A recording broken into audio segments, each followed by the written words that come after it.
terminer tous dans le même moule. Mis au pied du mur, obligé de sortir la cagoule. On veut pas renier nos différences qui nous rend uniques, mais nous diviser vous rend les choses plus pratiques. On veut pas être un mouton parmi tant d'autres, croyant être libre grâce à un simple putain de vote. On veut pas croire à vos promesses électorales, les seules que vous ayez tenues pour moi ont été carcérales. On veut pas de cette misère dans le monde, le ciel fait sa prière à travers le vent et les ondes. On veut pas de cette politique qui monte, qui nous inonde, de pauvreté dure comme la fonte. Non, on veut pas vivre pour survivre, mais vivre notre vie sans souci sur ce qui arrive. On veut pas tes infos, tu parles de mort, de peine. De vos discours, Madame Le Pen, on entend toujours le même thème. On veut pas de maladresse ou de promesses, car les gens se vexent et risquent de vous prendre pour leur maîtresse.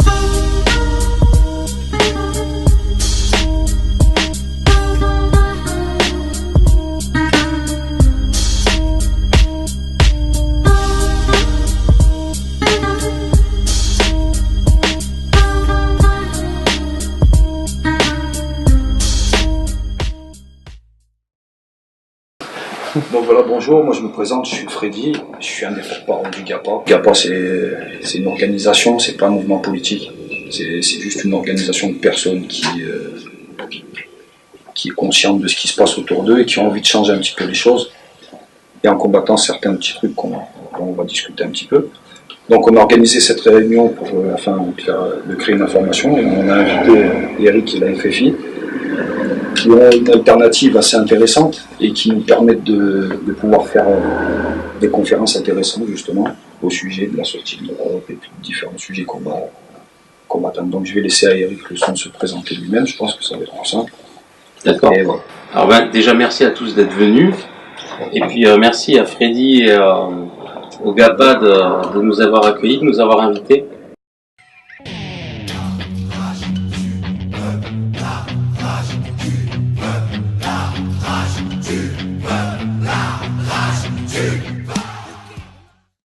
Alors bon, moi je représente un collectif citoyen qui s'appelle la Fédération des Forces Intérieures 2.0. C'est un clin d'œil en fait à la résistance française de 42. On n'a pas du tout la prétention de dire qu'on est capable de faire ce que les anciens ont fait en risquant leur vie, en quittant leurs femmes, leurs enfants, leur foyer. Pas du tout. Il faut pas se leurrer, on n'est ni nostalgique, ni va-t-en-guerre. C'est simplement que je pense qu'en tant que citoyen français, qui avons profité, je suis né en 74, donc j'en ai encore un peu profité des institutions de la République et de ce qui avait été mis en place justement par les aînés à la Libération, qui était le Conseil national de la Résistance, qui avait décidé de faire une société un peu plus juste et égalitaire. C'est en ce sens qu'on a décidé, au départ un peu par accident, d'appeler notre projet FFI 2.0, pour se rappeler qu'à un moment donné dans l'histoire, le pays qui nous a vu naître a su mettre ses idéologies politiques de côté, que ce soit la gauche, la droite, pour à un moment donné décider de créer un projet de société plus égalitaire pour tous les citoyens et créer une France qui pouvait avoir de la gueule. Je pense, alors ça c'est assez partisan de ma part, mais je pense que c'est parce qu'il y a eu justement cette volonté du Conseil national de la résistance et de cette mise en place d'une société plus égalitaire qu'on a pu voir très vite, 20 ans plus tard, les débuts de la décolonisation. Je pense que c'est quand même quelque chose qui préfigurait la souveraineté et l'autonomie des colonies. Bon, alors nous, notre job, ce sera effectivement de plus compter sur les politiques, les journalistes et les professionnels pour aller regarder, analyser et comprendre à quelle sauce ils vont nous manger. Alors notre job, ce sera pas de faire un parti politique et de présenter des gens pour prendre le pouvoir. Notre job, ce sera d'informer les Français pour qu'ils puissent décider pour eux-mêmes. Donc, on va faire de la formation, de l'éducation populaire et de l'information. Alors, on va aller aussi un peu plus loin, c'est que à la FFI, on travaille pas mal aussi avec des intellectuels, des chercheurs et des artistes. Donc ça, c'est un autre champ. C'est en particulier des artistes contemporains qui travaillent sur les technosciences, parce que on considère, en tout cas les cofondateurs de la FFI aujourd'hui considèrent que la construction européenne et le monde occidental, comme il est envisagé pour les 30 prochaines années, est en train de mettre en place des technostructures et des technosciences qui vont en fait permettre l'avènement du technofascisme. Le technofascisme, c'est une société hyper sécuritaire, hyper informée, qui va faire que l'individu n'aura plus du tout son libre arbitre. on va être traqué, pucé, contrôlé, drogué, droné, cloné. Alors, rêve, réalité, enfin, cauchemar ou réalité, ce qui est intéressant, c'est que quand même, là aussi, on va travailler avec des professionnels et des experts qui sont au cœur des matrices de recherche, d'innovation et de ce qui se fait au niveau justement des technosciences et des technostructures. Bon, moi j'ai amené un court-métrage. J'ai amené un court-métrage qui a été tourné en 2004 par un jeune réalisateur étranger qui découvrait la France. Et 8 mois après avoir découvert la France, donc Paris, avoir traîné dans les bistrots parisiens, découvert la banlieue parisienne, etc., il a décidé de faire un court-métrage qui s'appelle Chez Lulu. Et alors, Chez Lulu, en fait, c'est l'allégorie pour cet étranger de la France. Chez Lulu, c'est la France. Et c'est un bistrot parisien. Et c'est intéressant de voir le regard que l'autre, l'étranger, le nouveau, il porte sur une société comme la France. C'est vachement intéressant. Donc, je voulais vous faire partager ce court-métrage. Qui en toile de fond, en fait, faudra noter que ça se passe au moment du match de la finale du Coupe du Monde de 98. Donc on est dans un bistrot, il y a la finale de Coupe du Monde en 98, ça se passe à la radio et pendant ce temps-là, il se passe des choses dans le bistrot, chez Lulu.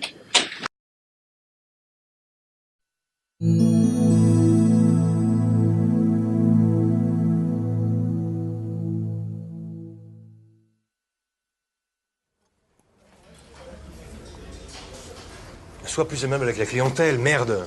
Encore une fois, je te vire. Ouais, chef. En plus, on a le service de l'hygiène qui passe dans 1 heure. Bah oui, chef. Et enlève-moi le chewing-gum de ta bouche. Oui, chef. Elle est partie. Elle est partie. Elle est partie. Vite. Elle est partie.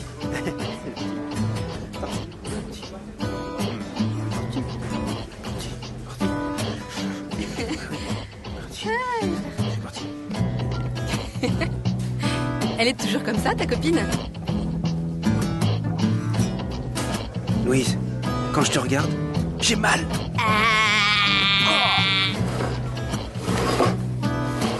Walid, tu te calmes, s'il te plaît, ou quoi? J'ai presque fini. Henri repasse la Djurkaev. Le petit oui qui remonte. Attention à Thierry Henry qui reprend le ballon Ah putain, c'est encore la merde dans le métro aujourd'hui. Ils ont arrêté une 13 à cause d'une nouvelle agression. C'est l'anarchie totale dans ce pays, moi je vous le dis. Ah ouais. Oh putain, ils vont encore nous foutre leur Khaled Kalkal là. Faudel, tu veux dire. Khaled Kalkal, c'est le terroriste. Ah. Des fois, il faut affronter la réalité. La réalité, c'est que tu travailles à perte, ton business est mort, capote. Et regarde ce qui est arrivé au quartier. Des Noirs, des Arabes, des Chinois partout. Ça craint. Tant mieux que tu vends vite. Prends tes vacances. Je rêve là. 500 000. Dernière offre. Non. Il y a d'autorités qui ne viennent de Dieu. Ainsi, celui qui résiste à l'autorité résiste à l'ordre voulu par Dieu. Et les récalcitrants s'attireront sur eux-mêmes une condamnation. Vous ne devez rien à personne, sinon de vous aimer les uns les autres. Tellement vrai. Car celui qui aime son semblable a accompli la loi. C'est vrai. Épître aux Romains, chapitre 13, verset 8, ou sur Alléluia.com. Balconi. Baggio. Balconi. Longue balle jusqu'à Spaggiari dans le transversal. Non, je savais pas que c'était aujourd'hui là. Comment ils appellent ça, là, cette marche là? Laura. Halloween des PD là. Baggio. Di Baggio qui monte avec le ballon.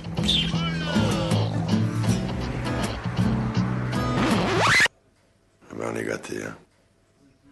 Je pense que j'ai fait une erreur en engageant Michel. Ouais, mais à quoi tu t'attendais aussi avec un ancien tolard? Voilà, qu'est-ce que je vous sers? Ça va, il est en réinsertion. Eh ben moi, je vais prendre une forêt noire, un café, avec de la crème dessus, et... Mais tu sais que t'es mignon, toi? Et quoi? Et un verre d'eau. Non, on sert pas d'eau aussi. Comment ça? Vous voulez autre chose? Il y a 50 000 cafés à Paris, il faut qu'on tombe sur celui qui sert pas de verre d'eau? Et con, hein?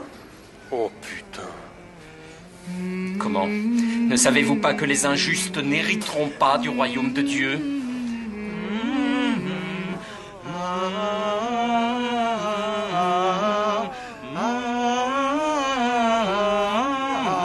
Gloire à Dieu du plus haut des cieux, Jésus est monté des cieux. Gloire à Dieu au plus haut des cieux. Et en plus, ces connards nous cassent les oreilles avec leur musique de bougnoule de merde. Cherche pas Bernard, tu cherches quoi? Quoi, on t'a pas éduqué, du con? Moi, c'est un coup de matraque que je vais te dresser, ouais. Arrête, Bernard! Ouais, dis ce que je pense, au moins, parfaitement. Allez, c'est bon, va vendre ta cam ailleurs. Oh, excuse-moi, espèce de cafard. Primo, mon frère ne vend pas de la drogue. Et que ça soit clair pour tout le monde ici. Et secondo, si tu veux être utile à la France, tu ferais mieux d'aller chercher du boulot. C'est un vrai travailler, Bon, allez, calmez-vous, les gars. Un café pour Walid, c'est la maison qui paye. Ah, bien, bien, bravo, Lulu. Et moi? Et une bière pour Bernard. Quand même, merde. C'est bon, calme-toi maintenant. Ça fait des années qu'on nous crache dessus. Regarde, il nous parle, il nous regarde comme si on était de la merde. Et toi, tu la regardes comment? Allez, c'est bon, maintenant, oublie. Toi, tu peux oublier. Toi, moi, j'oublie pas, moi. Moi, j'oublie, c'est ça.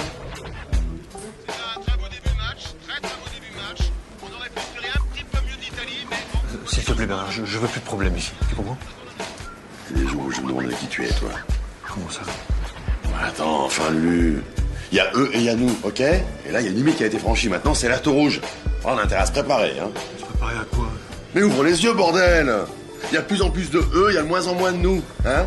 Donc bientôt, ben, eux, ils seront nous, et nous, on sera eux. Et là, c'est le bordel! T'as pas compris, moi, je suis pour les affaires, moi, je suis pour personne. C'est ça, dans ce pays, le problème, c'est ça, tu vois, c'est que chacun pense à ses petites affaires, comme ses comptes politiciens. Hein, et plus personne n'en a rien à foutre. Mais non, t'as pas... 520 000. Oh putain. Ah, t'es encore là, toi? Oui. Comment t'as pu me faire ça après tout ce que j'ai fait pour toi? Qu'est-ce que j'ai fait? Comment ça, qu'est-ce que j'ai fait? Comment ça, qu'est-ce que j'ai fait? Qu'est-ce que j'ai fait? Pourquoi t'es ici? Pourquoi t'es dans ce bar? Pourquoi tu bois tous les jours? Pourquoi tu passes ta vie ici? Oui, parlez moins fort, hein. J'en ai marre, je te supporte plus, t'entends ça, je te supporte plus. Non, rien. Ne vous égarez pas, ni fornicateur, ni idolâtre, ni adultère, ni homme qu'on entretient à des fins contre nature, Ni homme qui couche avec d'autres hommes. Ni voleur, ni gens avides, ni ivrogne, ni insulteur, ni extorqueur n'hériteront du royaume de Dieu. Oh oui, mon chéri. Épître aux Romains, chapitre 14, versets 10 à 12. Épître aux Corinthiens, chapitre 6, versets 9 à 10. Ouais. Épître aux Romains. Corinthiens. Ouais.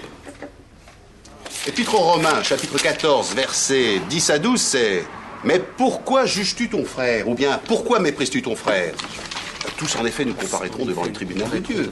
Car il est écrit « Aussi vrai que je vis, dit Jéhovah, devant moi tout genou pliera, et toute langue reconnaîtra Dieu ouvertement. » Et toute langue reconnaîtra Ainsi donc, Dieu chacun de nous ouvertement. rendra compte à Dieu pour soi-même. Tellement vrai! Oh, Seigneur!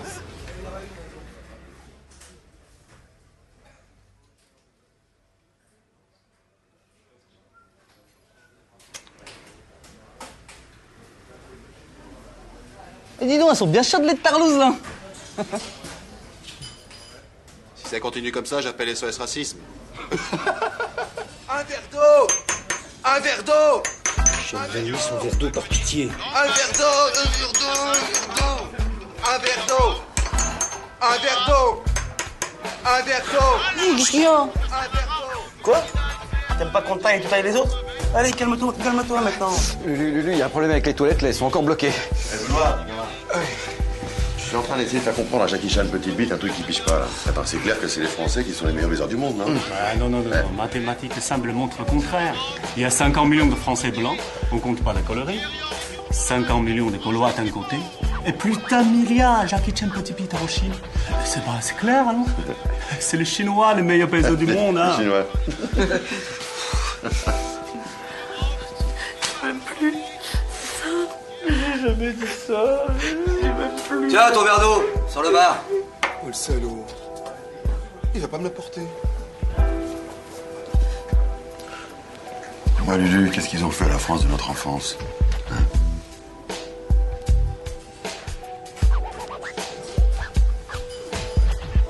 Eh Walid, dis-moi, qu'est-ce qu'ils ont fait à l'Algérie de notre enfance?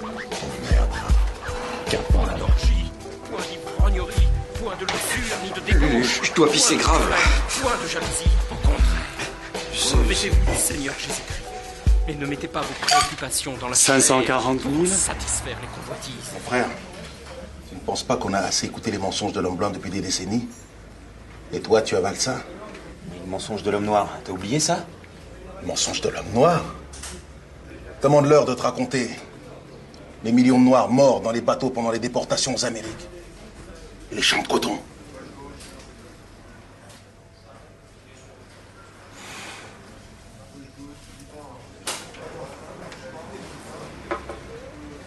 C'est pas grave.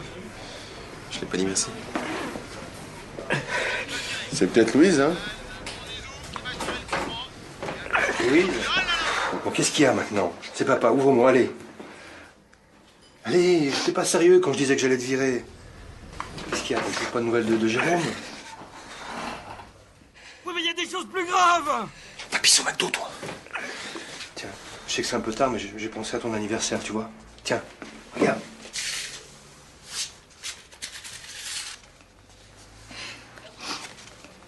Je croyais que t'avais pas d'argent.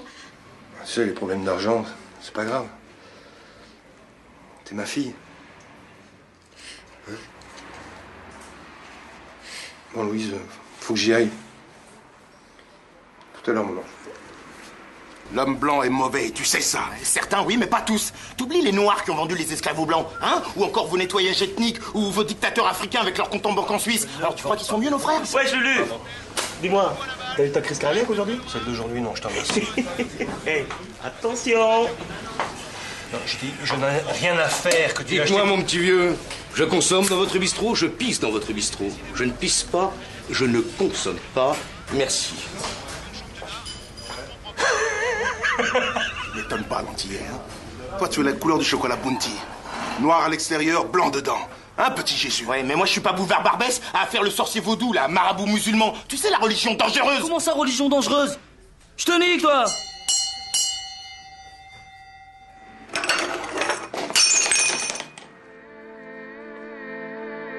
Pauvre con! Emmerdeur à 2 balles! Ton verre d'eau, tu peux te le foutre où je pense! Oh putain! Connard! Parisien! Ne devez rien à personne, sinon de vous aimer les uns les autres. Oh putain! Bon, allez, tournée générale, c'est pour la maison. Ouais! T'es pire que les séfarades. Tiens, c'est pire que les Arabes, vous! Bouffeur de porc, va! France à la con! Pédé, va! Sauvage, t'as qu'à retourner dans ta chambre. Ouais! Éclatant la colère de Moïse. Il empoigna les tablettes et les brisa au pied de la montagne. Alléluia! Alléluia! Rentre chez toi! Racisme! Raciste! Raciste! Raciste!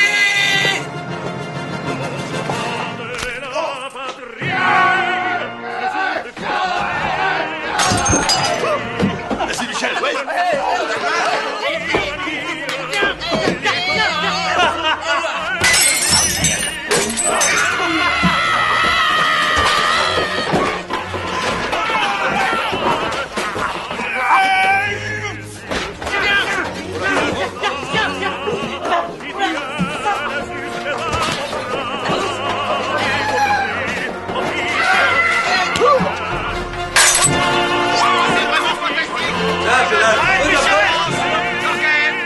Enquête, Zidane, passe à petit, petit, Deschamps, qui repasse à petit, petit qui défend le but, et oui,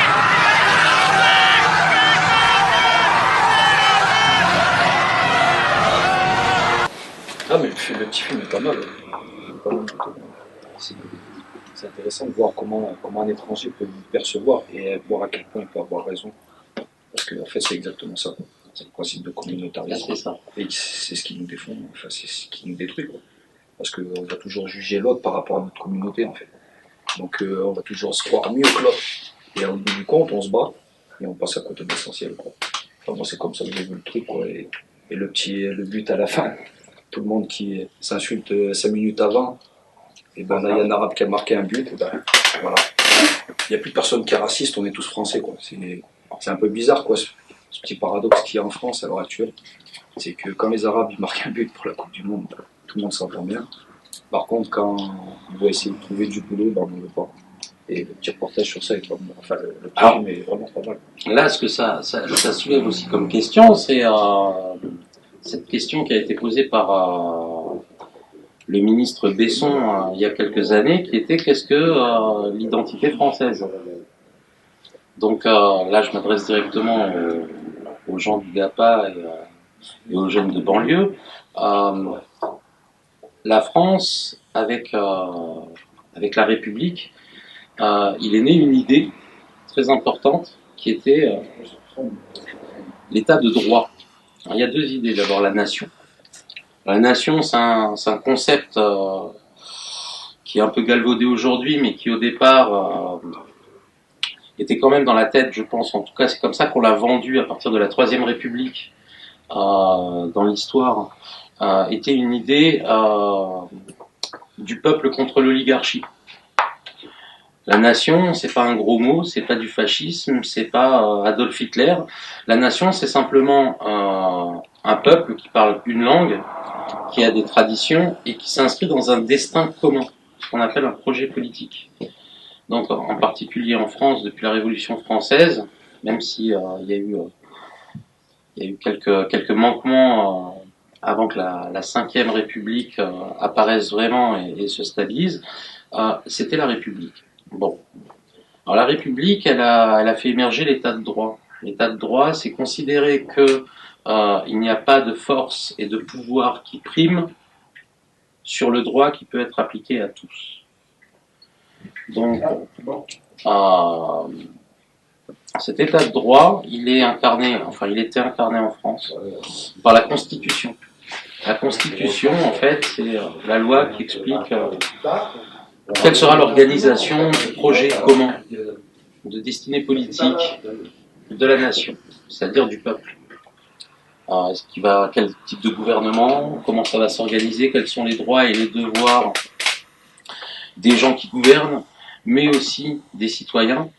On a hérité de l'Empire de Bonaparte du Code civil. Ça, c'est la deuxième chose la plus importante en France, et c'est ce qui fait, je pense, la caractéristique de l'État français et de la France aujourd'hui, c'est le droit. Le droit prime sur tout. On a tendance à l'oublier, surtout nous les pauvres. On a oublié que, en fin de compte,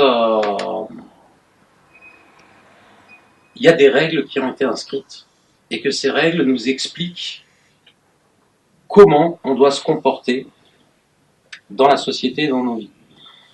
Alors aujourd'hui, on parle des Noirs, des Arabes, des Africains, des Vietnamiens. Et c'est une erreur. Un enfant né sur le sol français, même de parents étrangers, à sa majorité, s'il décide d'adhérer à la France, de devenir français, personne ne peut l'empêcher de réclamer son adhésion à la République. C'est un droit. C'est super important que les gens dans les banlieues, que les Français, même blancs, qui sont en perte de vitesse depuis 1 ou 2 générations, 3 générations, et qui subissent une misère sociale et intellectuelle, comprennent bien. La France n'est pas une salope. La France, on la nique pas. La France, avant tout pour le plus démuni, c'est un droit. Et donc ce droit, il va falloir apprendre à le faire valoir. Il va falloir comprendre que on ne peut pas ignorer des choses importantes comme la Constitution, parce que c'est justement ça qui permet, au moment de faits divers, de bavures policières, d'altercations, d'injustices sociales ou raciales, à un moment donné, de faire prévaloir son droit. C'est en connaissant la loi qu'on peut arrêter une situation d'injustice. Et ça, c'est de la responsabilité aujourd'hui des jeunes moins jeunes des banlieues qui sont devenus parents et qui ont des enfants en bas âge. C'est bien comprendre un truc, c'est que le pauvre, dans un état de droit, ce qu'il a avec lui, c'est le droit, et donc en particulier la Constitution. Pour illustrer le propos, la révolution au Venezuela qu'a entrepris Chavez, la première action avant de virer les USA, avant de virer les consortiums d'entreprises, avant de reprendre le pays, la première chose qu'il a faite, c'est qu'il a fait imprimer une constitution qu'on pouvait tenir dans la poche de son jean ou de sa veste pour tous les Vénézuéliens, et il a exigé que chaque Vénézuélien apprenne la constitution par cœur. C'est ce qui s'est passé, ce qui a fait la révolution. On voyait des femmes de ménage qui partaient au travail, et quand elles étaient soumises à une situation qui était injuste, qui était illégale, elles sortaient la Constitution. Et elles disaient, voilà, article machin, vous n'avez pas le droit, même si vous êtes mon patron. Je suis vénézuélienne. Cette appartenance du peuple à la nation, au concept de nation, à son incarnation, et par le droit, a fait que derrière, Chavez a eu suffisamment de pouvoir pour s'attaquer à l'impérialisme et à l'empire. Et il a viré tout le monde. Et il a renationalisé les ressources. Et il a fait la répartition des richesses. Après, moi, ce que je voudrais rajouter, c'est que Chavez, c'est pas nouveau ce qu'il a inventé, enfin ce qu'il a fait. Non, c'était déjà la pratique des Black Panthers à l'époque aux États-Unis, quand ils ont commencé à vouloir combattre l'apartheid, même s'il on peut avoir des avis différents sur les Black Panthers. C'est exactement le même problème, le même processus au départ. C'est qu'ils ont appelé à leurs frères d'apprendre les lois et de pouvoir après faire face à la police. Parce qu'à l'époque, le noir n'avait pas le droit. C'est pas du fantasme. C'est le noir à l'époque, il ne pouvait pas. Donc les Black Panthers ont fait ça. Ils ont appris les lois, ils avaient des constitutions, ils ont fait part de ça à leur communauté. Et ce qui leur a permis après de reculer, enfin de faire reculer la violence policière, parce que dès qu'ils arrivaient sur un contrôle, ils leur stipulaient qu'ils savaient les lois. Donc là, la police savait plus quoi faire, parce que ils tombaient plus contre les petits nègres qui connaissent rien, qui descendaient de leur cocotier, et ils tombaient sur des noirs qui savaient, qui étaient éduqués, qui connaissaient leurs droits et les lois. Donc ce qui a commencé à faire que le mouvement Black Panthers, il a explosé. Je prends l'exemple comme ça par rapport à ce que tu disais, c'est que c'est exactement la même pratique. C'est qu'ils ont fait exactement la même chose. Moi, je prends souvent référence parce que, comme tu sais, j'ai pas mal de liens avec les Black Dragons aussi en France, et qui sont issus des Black Panthers, qui sont la voix française des Black Panthers. Donc je connais bien l'histoire, et en fait, ce truc, c'est exactement le même principe. C'est ça qu'il faut faire. C'est qu'il faut qu'on connaisse la loi. Une fois qu'on connaît nos droits, on est armé. Et comme on dit, le savoir est une arme. Donc on connaît les constitutions, on connaît la loi. Nous, grâce à Eric, on apprend pas mal de choses sur ça. Et c'est vrai que quand on est face après à la police ou quoi que ce soit, le dialogue, c'est plus le même. Ils parlent plus. L'autre fois, on a eu l'exemple avec la police municipale, suite à l'agression de Léni par les gendarmes. On a vu tout de suite le dialogue n'était pas du tout le même. On a parlé gentiment, on a expliqué qu'on avait la loi avec nous, et là, la police municipale, elle n'a rien fait d'autre. Elle nous a même soutenus. Je ne sais pas, il était là. Elle nous a dit que, contrairement à ce que nous avait dit le maire de Saint-Ambrois d'annuler la manifestation, on l'a maintenu. Et la police municipale est venue nous dire qu'on avait le droit de faire cette manifestation. Elle est venue nous signaler nos droits. On a le droit de revendiquer un problème avec le gouvernement, avec l'État, la commune, et surtout, entre autres, avec la police. Après, on sait très bien que la police, c'est pas tous les mêmes, la gendarmerie ou tout ça. Mais voilà. Donc, c'est ça, c'est connaître les lois. Et là où a raison Eric, c'est que c'est ce qui peut nous permettre de faire face à plein de choses sans en arriver à la violence. Parce que, pourquoi nous, enfin, moi je parle là pour nous, en tant que jeunes de banlieue, on devient violent parce qu'on ne connaît pas les lois. Mais on sait que, au fond de nous, c'est pas bon ce qu'ils font en face de nous. Donc, quelle réaction on va avoir? C'est peut-être aberrant pour des gens, mais des fois, on arrive en face de policiers, j'ai 37 ans, je suis père de famille, et ils me considèrent encore comme un petit gamin à la con. Ils me tutoient, ils me traitent comme de la merde sur les contrôles. Comment voulez-vous? Mais là, je connais la loi. Je lui dis, monsieur, il y a une loi qui vous oblige à avoir telle attitude avec la personne que vous contrôlez. Du moment qu'on a ce dialogue, c'est vrai que là, après, il faut attention. Ils vont pas nous fouiller en pleine rue, parce que se faire fouiller dans la rue, c'est interdit par la loi française. Un contrôle d'identité doit être suivi d'une palpation de sécurité, et si fouille doit y avoir, vous devez être transféré au commissariat ou à la gendarmerie plus proche, où là, ils procéderont à la fouille sur vous. Mais en aucun cas, un agent de police n'a le droit de vous fouiller en pleine rue aux yeux de tous. Une palpation de sécurité, c'est autre chose. On vous palpe, on voit si vous n'êtes pas un danger potentiel, on vous met dans le véhicule, on vous amène au commissariat, et là, on vous fouille. Donc ça, c'est des droits, c'est des lois, c'est des choses qu'on ne sait pas, et qu'il faut vraiment commencer à à faire prendre conscience à plein de jeunes, nous de notre côté, parce que connaissent pas, et puis la réaction directe, ça va être la violence. Donc la violence va engendrer la violence. On va attaquer le policier va nous attaquer, les copains vont venir, les copains vont... En gros, c'est ça, quoi. Donc voilà, une fois que on connaît les lois, le dialogue est beaucoup plus ouvert. Ils savent que on n'est pas contre. Voilà. On est au courant de ce qu'il peut y avoir. On sait que bon, des fois nos attitudes aussi, attention, il y a des gens qui ont des attitudes qui font qu'ils méritent aussi d'être sanctionnés. Mais le truc, c'est quand, sur les trucs abusifs et tout ça, on connaît la loi et donc il n'y a plus d'abus. Et ça stoppe l'abus en fait. Parce que tant qu'on ne sait pas, on s'en fout. Combien d'avocats commis d'office arrivent, prennent à la légère les dossiers, ne demandent même pas les vérifications qui doivent être faites, parce que le client ne connaît pas ses droits et ne demande pas ce que ça soit fait. Alors que l'avocat, déjà, lui, à la base, ça c'est un autre sujet, mais il devrait le faire automatiquement, parce que c'est la base de son métier. Ah, il y en a des bons aussi, quand même. Non, il y en a des bons, hein. Mais il est vrai que pour je parle des avocats commis d'office, attention. Ouais, mais s'ils arrivent, il y en a certains, ils n'ont rien à foutre, ils donnent ça comme ça, et ils parlent en connaissance de cause. Voilà. Bon, après, c'est pas tout, on ne fait pas des généralités, on ne va pas tomber dans le même processus qu'on essaie de combattre, on n'essaie pas de stigmatiser les choses. On sait très bien que d'un côté ou de l'autre. Mais bon, voilà, pour en revenir au truc, c'est quoi les lois, c'est important. Savoir, connaître la loi du pays dans lequel on vit, nous permet de pouvoir y avancer tranquillement, sans subir des violences, qu'elles soient physiques ou psychologiques.